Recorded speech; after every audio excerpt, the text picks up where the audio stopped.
విశ్వరూప సందర్శన యోగంలోని మనము ఈరోజు 32 నుండి 36 శ్లోకాల వరకు ఉచ్చారణ చేసుకుందాము. శ్రీ భగవానువాచ కాలోస్మి లోకక్షయకృత్ ప్రవృతో కాలోస్మి లోకక్షయకృత ప్రవృద్ధో లోకాన్ సమాహర్తుమిహ ప్రవృత్తః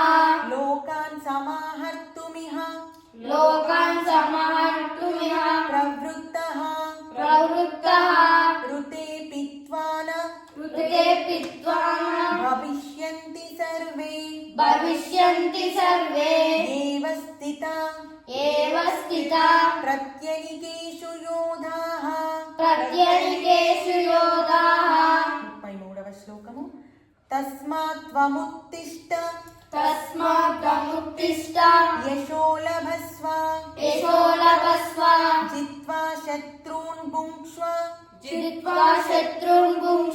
రాజ్యం సమృద్ధం మయైవైతే నిహతాః పూర్వమేవ నిమిత్తమాత్రం భవ సవ్యసాచిన్. 34వ శ్లోకం. ద్రోణం చ భీష్మం చ జయద్రథం చ కర్ణం తథాన్యానపి యోధవీరాన్ మయా హతాంస్త్వం జహిమా వ్యదిష్టా యుధ్యస్వచేతాసి రణే సపత్నాన్. 35వ శ్లోకము. ఏతచ్ఛ్రుత్వా వచనం కేశవస్య కృతాంజలిర్వేపమాన కిరీటీ నమస్కృత్వా భూయ ఏవాహ కృష్ణం సద్గతం భీత ప్రణమ్య. అర్జున ఉవాచ 36వ శ్లోకం. స్థానే హృషీకేశ తవ ప్రకీర్త్యా జగత్ ప్రహృష్యత్య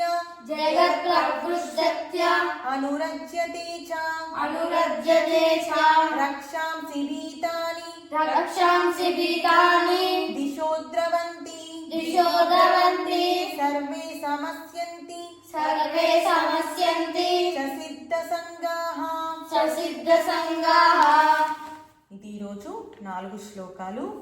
ఈ శ్లోకాలలో మనకి అర్జునుడు మాటలు వర్ణించిన తర్వాత శ్రీకృష్ణ పరమాత్మ ఈ లోకాన్ని అంతటినీ కూడా సంహరించిన వాడినై నేను ఉన్నాను, ఈ ప్రపంచమంతా కూడా ఈ సైనికులందరూ కూడా ఆల్రెడీ సంహరింపబడి ఉంది, నీవు కేవలం ఒక నిమిత్త మాత్రంగా ఉండు, లేచి నీ ధర్మాన్ని పాటించు, నీ కర్మ అయిన ప్రస్తుత క్షణములో నువ్వు యుద్ధము చెయ్యు, ధైర్యంగా నువ్వు శత్రువులను జయించి రాజ్యాన్ని అనుభవించు. ద్రోణుడు, భీష్ముడు, అలాగే జయద్రథుడు, కర్ణుడు వీళ్ళందరూ కూడా ప్రతిపక్షంలో, అలాగే వీరులందరూ కూడా సంహరించబడి ఉన్నారు. నువ్వు కేవలం ఒక నిమిత్త మాత్రంగా ఉండు, ధైర్యంగా నువ్వు యుద్ధము చేయి, ఎలాంటి భయంతో కూడుకొని ఉండకు అని చెబుతూ, ఇదంతా జరిగేది అర్జునుడు ఈ విధంగా వర్ణిస్తున్నాడు అని సంజయుడు ధృతరాష్ట్రుడికి చెబుతూ ఇంకా అర్జునుడు మాటలను మనకి తెలియజేశాడనమాట. అర్జునుడు చూస్తున్నాడు, నామాన్ని స్మరించేవాడు ఆనందదాయకంగా ఉంటున్నాడు. అలాగే ఎవరైతే రాక్షస స్వభావంతో ఉన్నారో, మన అంతరంగంగా ఎవరైతే శత్రువులు ఉన్నారో అవన్నీ కూడా పారిపోతున్నాయి ఎక్కడైతే పరమాత్మ ఉంటున్నాడో అనేది అర్జునుడు మాటలలో మనకి తెలియజేస్తున్నారు. ఇది ఈరోజు శ్లోకాలు మరియు వాటి యొక్క భావాలు. జై శ్రీకృష్ణ.